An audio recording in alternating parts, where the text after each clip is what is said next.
Is Scott Satterfield, the coach that saved the day, was able to come in and help out, Louisville as they lost Bobby Petrino and the program was headed downhill? Or was he the coach that left them high and dry in a weird spot for a rival?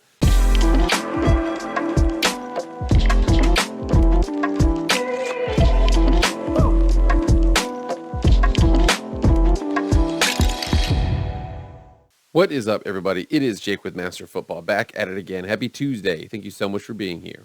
If you want to be up to date on all things football, college football, pro football, Madden, EA college football, anything like that, hit subscribe. You will not be disappointed. Hit the like button too. Share, all that stuff. Without further ado, let's get into the video. All right, guys, I saw, and again, there's a couple different headlines coming out. You saw that the Heisman Trophy finalists have been announced, and it's going to be interesting to see who wins that. I personally think I have my money on Caleb Williams. However, there was a obscure story that once you look into it, it was really, really bizarre. I mean, it's one of those things where I have a question at the end of this that I want you to answer that I don't really know how to go about that. Again, this is going to be involving Louisville and Cincinnati, old rivals. It's a weird situation. It's got to do with head coach Scott Satterfield. So here we are on ESPN.com. Cincinnati tabs Scott Satterfield to replace Luke Fickell. Cincinnati takes Scott Satterfield from Louisville. Cincinnati, rivals with Louisville for the keg of nails, are going to be playing in a bowl game upcoming. So this is really interesting, especially as close as we are to National Signing Day. This is really, really interesting here. Louisville's Scott Satterfield has been hired to become the next football coach of University of Cincinnati. The school announced Monday. The terms of Satterfield's contract were not announced, but a source told ESPN that Satterfield received a 6-year deal. The hire is a compelling one regionally, as the schools are about 100 miles apart and at various times have been conference rivals. The school will also play each other in Fenway Bowl on December 17th. And again, there's more interesting things about the Fenway Bowl here. But it says that the hiring of Satterfield is a statement for Cincinnati as it enters the Big 12 next year. Satterfield takes over for Luke Fickell, the best coach in school history. Fickell took the Bearcats to the college football playoff in 2021 and helped elevate the program to earn interest from the Big 12. Satterfield drew interest of Cincinnati with the job he did building Louisville back up in the wake of a 2-10 season when Bobby Petrino was fired. Satterfield, who led the Cardinals to 3 bowls in the last 4 seasons, had emerged as one of the country's hot young coaches while at Appalachian State. Satterfield went 25-24 at Louisville after a 47-16 run at 5 years at Appalachian State. One of the appeals of Satterfield's background to the Cincinnati Brass was that he led the Mountaineers through the transition from the FCS to the FBS, with the first official year coming in 2014. The Bearcats saw the skill set needed as transferable.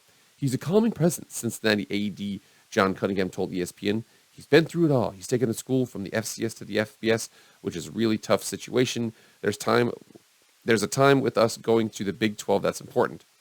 There's time with us going to the Big 12. That's important. He has that calm way about him during these types of moments. With Louisville's job open, a speculative favorite will be former Cardinals star quarterback Jeff Brom, who is currently the head coach at Purdue and just led the Boilermakers to the Big Ten title game. For the bowl game, Louisville announced that its player development director, Deion Branch, a former Cardinal star and Super Bowl MVP with the New England Patriots, will serve as the interim coach. Louisville AD Josh Hurd said at a news conference that he didn't anticipate Branch or anyone on the current staff becoming candidates for the permanent job. So this is kind of an 11th hour situation. This really, really, really hurts Louisville in terms of recruiting some things. And again, they have some assets. I know I'm talking about players as assets, but they have assets to lose in that respect. However, you can see that Satterfield, it's a weird question here. And that question I wanted you to answer at the beginning was, Scott Satterfield leaving Louisville, is it good for Cincinnati or is it also good for Louisville? And again, a concept of a trade is both teams can win. I would rather have that. You would rather have this. We exchange those things. So Satterfield leaving is not good in that respect. And also they have already announced that they do not have a coach on the staff right now. They anticipate taking over the team. So I don't really know, man. But I know that Scott Satterfield was not exactly... It was interesting because, again, he did some good things listed off in that article. However, there were a couple bad things that he did. And he was just... The exit was awkward. So here we are on barstoolsports.com, and this is from a blog from Riggs. It says right here, the highlight of Scott Satterfield leaving for UC is this former Louisville wide receiver saying he made all the players tweet about how good he treated them. Des Fitzpatrick. Last thing I'll say, when the South Carolina job rumors were floating around, he made us tweet about how well he was treating us good, but wouldn't tell his players that he was leaving in person. He was never honest with us. Ugh. If that's not enough, former Louisville and current Ole Miss wide receiver said this as well. He says, I feel for y'all, man. Glad it's over now. Y'all can stop being held back and be great. Yikes. Ugh. That's kind of crazy there, you know. Come to here, you check out they're going to be joining the Fenway Bowl as well. Fenway Bowl, so Louisville playing Cincinnati, coach from Louisville leaving to Cincinnati. And remember here, again, this is the crazy, crazy game. 2020, it was canceled. 2021, it was canceled. 2022, the coach of one team left for the other team. Apparently, he is not going to be coaching in that game. But you got to think about this. This is in Fenway Park here, and both teams are going to be on the same sideline. Now, I don't think he's going to be on the sideline there, but you can see the fact that a lot of players were definitely not too happy with them. LMAO coach Sat of U of L, you're a funny guy, just letting the team know via FaceTime. Can't even do it in person. And then this person says, it's a business, but we also shouldn't have to find out through Twitter that our coach is leaving. Yeah, it's really hard to argue with the players there. I mean, people are like, yo, man, Lorenzo Malden's like, yo, man, stop judging these guys. It's a business. Well, yeah, it's a business, but at the same time, you shouldn't have to do this through Skype. I don't know. It's definitely weird. And again, I have no idea what to expect. Is Satterfield the guy who saved the program after Bobby Petrino left? Or is he the guy that kind of left them in a weird situation for a rival at the 11th hour of recruiting time? Like I said before, you come down here and check it out. So Bobby Petrino did really, really good. Charlie Strong led the team pretty good here. You see Bobby Petrino had good records. Bobby Petrino eventually went 2-8, and then he was let go. And then Lorenzo Ward came in and went to 0-2.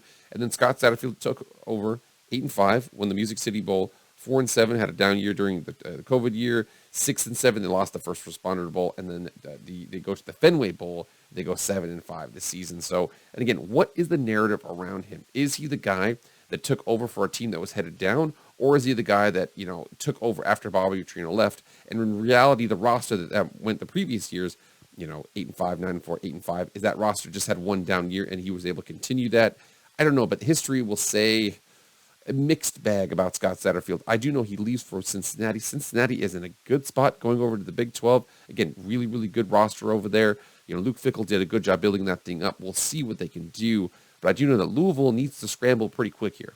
You come over here and you check over Louisville's current 2023 football commits. They are currently the 19th ranked recruiting class in the country with number 21 player overall, number 1 running back in the country, Reuben Owens, committed to Louisville. We will see if they can keep him. That is going to be very difficult. See a couple 4-stars down here as well. So really, really interesting time now. Again, what is the narrative? Is Scott Satterfield the coach that saved the day, was able to come in and help out, you know, Louisville as they lost a lot of Bobby Petrino and the program was headed downhill?